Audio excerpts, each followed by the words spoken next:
BNP একটি রাজনৈতিক দল যারা 2001 সালে বাংলাদেশের জনগণের ম্যান্ডেট নিয়ে সরকার পরিচালনার দায়িত্ব পায়।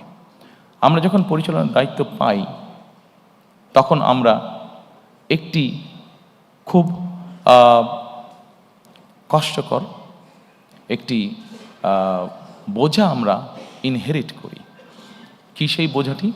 সেটি হচ্ছে দুর্নীতি।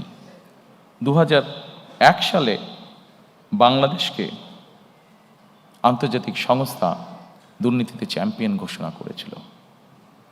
আমরা যদি আন্তর্জাতিক ফ্যাক্টস ফিগারগুলো তারপর থেকে দেখি, 2001 সালের পর থেকে দেখি, বিএনপি খুব স্বাভাবিকভাবে এটি আমরা ইনহেরিট করেছিলাম, এই আনওয়ান্টেড যে লাইবিলিটিটা বা আনওয়ান্টেড যে বোঝাটা, এটা যেটা আমরা ইনহেরিট করেছিলাম।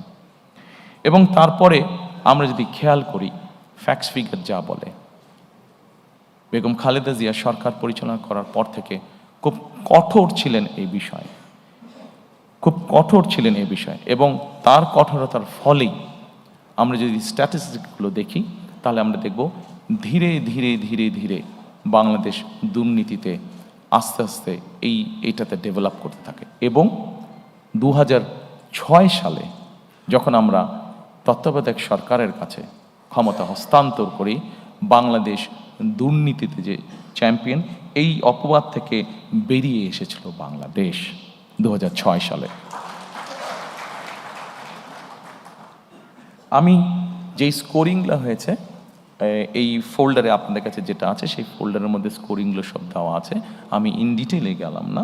তবে সম্মানিত উপস্থিতিবৃন্দ, বাংলাদেশে বিএনপি সরকারই প্রমাণ করেছে একমাত্র যে তারা এই বিষয়টিকে কিভাবে নিয়ন্ত্রণ করতে হয় সেটি তারা জানে, এবং সেই কমিটমেন্টও আমাদের আছে। কাজেই ইনশাল্লাহ দেশে সুশাসন প্রতিষ্ঠার জন্য আগামী 12 তারিখের নির্বাচনে আমরা বাংলাদেশের মানুষের সমর্থনে ইনশাল্লাহ সরকার গঠনে সক্ষম হলে অবশ্যই আমাদের অন্যতম প্রধান লক্ষ্য থাকবে যে কোনো মূল্যে সুশাসন নিশ্চিত করা।